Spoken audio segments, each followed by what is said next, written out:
Приветствую всех, кто смотрит это видео. С вами Алена Пекур, дизайнер нарядов для торжеств.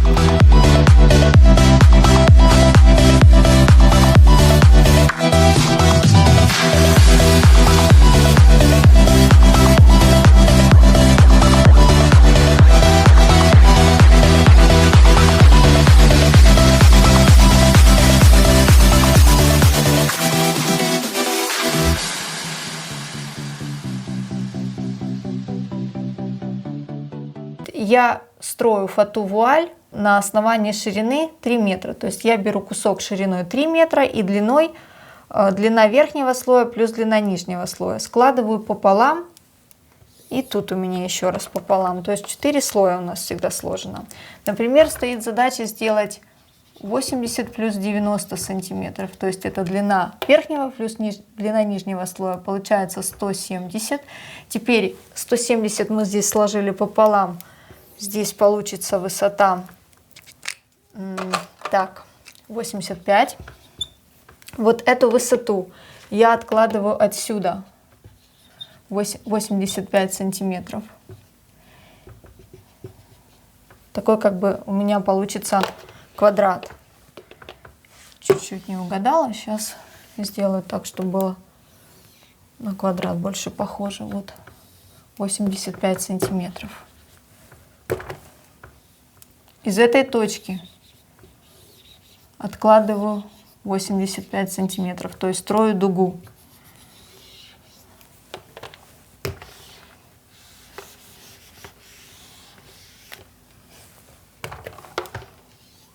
Тут просто выравниваю, чтобы была четко длина 85 сантиметров. Затем раскладываю, и получается, что я буду присобирать вот этот вот участок, но только он у меня в 2 раза шире, потому что здесь пополам сейчас сложено. Сейчас еще раз объясню, чуть иначе нарисовав. Например, вот вся моя фата. Я сдвигаю так, чтобы у меня выглядывал нижний слой,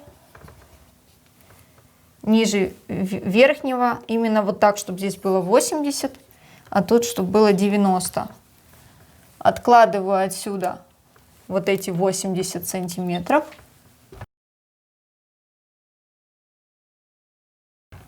Тут откладываю. Сейчас уже 80 у меня получается.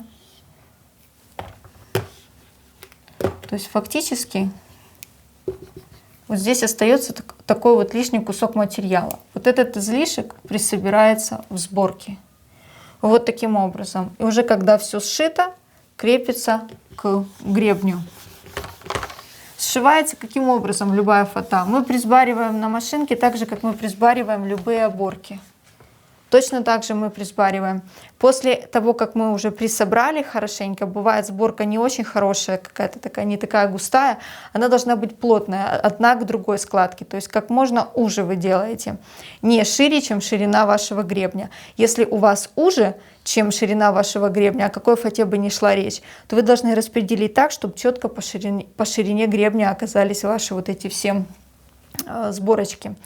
И затем, когда вы уже присобрали нужной вам ширины этот участок, вы еще раз кладете под машинку и делаете закрепочный шов. Закрепка, шов, допустим, 5-7 сантиметров и еще одна закрепка. То есть обычный шов просто длиной 5-7 сантиметров, длиной вашего гребешка.